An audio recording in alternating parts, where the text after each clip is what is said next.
All right, we're back. A little week off, and we are back with a nice pay-per-view. Islam Makhachev taking on Dustin Poirier. Not too many people talking about this card. A lot of people saying, it's not the greatest card. To be honest, I think it's a pretty decent card. I mean, I think everyone was spoiled a bit with that UFC 300 card. Not every card is going to be that stacked, but this is a great card, man. You got Islam, Strickland, Costa, Kevin Holland's on the card. This is this is a decent pay-per-view card, I'd say. Should Dustin Poirier be getting the title shot? No, it should be, Arman Sarukian, even a Charles Oliveira instead of a Dustin, or even a Max Holloway. But obviously they want to have Max fight to Poirier, so I guess, Dustin Poirier, that guy's for real. He stepped up. I don't like the fact he's talking about, this is his last shot and blah, blah, blah. When I hear people say that, it's like, oof, they got one foot out the door.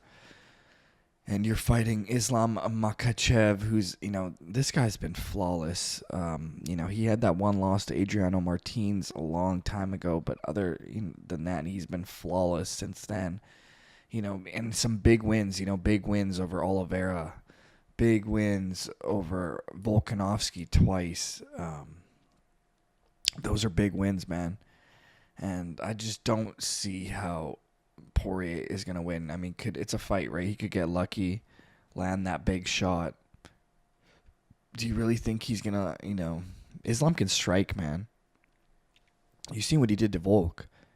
He can strike. He's got kicks. He's got punches. And if this fight turns into a grappling match whatsoever, Dustin Poirier is not going to be jumping the gilly. I don't think so. That's a very bad idea if he's going to be jumping the gilly on a guy like Islam. These Dagestanis, bro, they don't tap to guillotines. These guys will allow you to get them in a guillotine fully locked in and then, fight out of it. These guys are absolute savages. And you don't think they know that, Islam's team? Do you not think they're going to be working guillotine defense, things like this? I think Poirier's best chance to win is got to stay on his feet, land that bomb like an Adriano Martins, and, try to get the knockout, because I don't think, anything to do with grappling in this fight is going to be bad for him. So he's got to keep it on the feet. Do not try to grapple with Makhachev. And if, Makhachev shoots, try to stuff the takedown instead of trying to, jump the guillotine. That's going to be his keys to victory. But my pick, so before I start, but I think last week, I believe we had 100% on our picks on the Barbosa and Murphy cards. So I think we went 100%. Let's try to take 100% on this one. Obviously, that's not possible all times, but, we're trying to do our best here. So I'm going Islam Makhachev. I believe he's going to finish Dustin Poirier in the second or third round, I'm assuming, by submission, if I were to bet on it. I don't know if he's going to be knocking out Poirier. He could very well knock out Poirier, right? But I think, Islam, he's probably going to get the submission in this one. I could see him, taking Poirier down, getting like an arm triangle, something like this, rear naked choke. I would say Islam Makhachev is going to dominate that fight. This fight, on the other hand, very interesting. Sean Strickland taking on Paulo Costa. Why is Sean Strickland carrying the belt in this one? I don't know. But one thing that does favor Sean Strickland in this bout is the fact that it's a 5-round fight. The fact that it's 5 rounds is going to favor the guy who's got great cardio, unlike the guy who's got a ton of muscle, who needs to pump oxygen to all those muscles. I mean, I know Paulo Costa, he's not as big as he used to be, but he's still a big dude, pretty jacked. He wants to go in there and finish Sean right in the first round, which is extremely hard to do. Sean Strickland's got an incredible chin, and his ability to roll with shots, really take the power off your punches, even when you're landing, is very good. The only guy I really seen him, put him out like that was, obviously Pereira, who's knocking guys senseless at light heavyweight.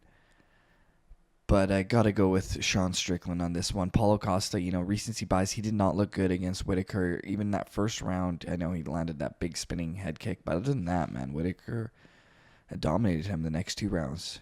So I think Sean Strickland gets it done by decision, in my opinion. I do think it goes to 5. Paulo Costa does have a chin. He can take shots.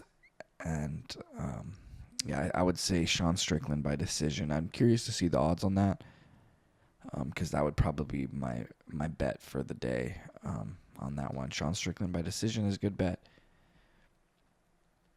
Next up, we got Kevin Holland, Big Mouth, taking on Michal Oksewicz. I believe I pronounced that incorrectly, but it is what it is. He's got a tough name to pronounce. So Kevin Holland, I'm not going to lie, in his last 6 fights, he's only has 2 wins in his last 6.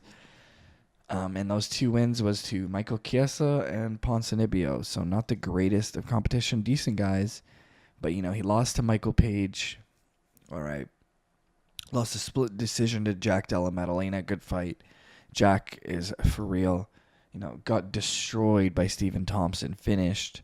And that fight with Hamzat, just, Hamzat's a destroyer, man. If you don't survive that first round with Hamzat, you're getting finished, because that guy steamrolls guys in the first. Kevin Holland, he's fighting a guy in Michal who's, coming off some losses himself. Got finished by Michel Pereira, not a great performance. Did beat Chidi Kwani. That was an impressive finish. But, lost before that to Kyle Bohalio. I got to go with Kevin Holland on this one. I have a feeling this fight is going to stay on the feet. It's going to be a striking match, and I think Kevin Holland is slightly the better striker out of the two. Michel does have heavy hands, but I don't think he's going to be landing too many bombs on Kevin Holland. Kevin Holland can strike, and he's got a great chin. I think Kevin Holland probably wins the decision on this one. Because Michel, he's durable. He can take some shots. I would say probably Kevin Holland maybe by decision on that one. So I'll go with Holland. Up next is Jailton Almeida taking on Alexander Romanov. So both these guys like to grapple. The question is, who's the better grappler of the two? And, Jailton Almeida, he came in, he was steamrolling guys. Just destroying guys. Crazy win streak. Came into the UFC. And he was just running over guys, just taking them down at will. And then he fought Derek Lewis. He took Derek Lewis down whenever he wanted to, dominated him, but I didn't really see the finish out of him. I really wanted to see him submit Derek Lewis. Didn't see it. Wanted a 5-rounder. A little boring. And then he fights Curtis Razor Blades, who also happens to be a JUCO National Wrestling Champion. Great wrestler. And Jailton Almeida shocked me because he took Curtis Blades down with ease in that first round. It was crazy how easily he took down Curtis Blades. Curtis Blades had a look on his face like it was like, what is going on? Because he's never been taken down that easily. That shows me how strong of a grappler Jailton Almeida is. Unfortunately, though, he's not the greatest striker. He's very one-dimensional, and that's where Curtis Blades, landed that bomb. Finished him off with some hammer fists, and that was all she wrote. On the other hand, we're going with Alexander Romanov. So fighting out of Moldova, Russian, Moldovan, whatever. He's coming off a win over Ivanov, who's a little older now, Blagoy Ivanov. But before that, lost to Volkov and Tybura. Not too impressive, especially the Volkov performance. Volkov destroyed him. I think I'm leaning towards Jailton Almeida on this one. I think both these guys are grapplers, right? Romanov likes to grapple. So does Almeida. So that's going to really favor Almeida, I believe. I think Almeida is the better grappler out of the two. So I got to go with Almeida. That being said, I think Romanov might be the better striker out of the two, but he's not the greatest striker himself. So we'll see. Randy Rude Boy Brown taking on Elizeu Zaleski dos Santos. So let's see here. Randy Rude Boy Brown. He's got some, pretty decent wins. Beat Muslim Salikov, beat Wellington Turman. He even beat Chaos Williams. It was a split decision, I know, but he looked really good. Other than the Jack Della Maddalena fight and Vicente Luque fight, he's been really good, man. He's got some big wins. And he's very tall for that division. Welterweight, 6'3", that's extremely tall. And Zaleski Dos Santos is a killer, man. He's got vicious kicks. He's ruthless. This guy, he destroyed Benoit Saint Denis. It was Benoit Saint Denis' first fight in the UFC, and he destroyed him. Destroyed Sean Strickland back in the day with that spinning head kick. Issue is he's getting older with age, right? 37. How much more can he still do? This is going to be, in my opinion, probably going to be a striking match. I'm leaning a bit towards Randy Brown, but I think Zaleski Dos Santos might be able to get this one done. Yeah, this one's interesting, man.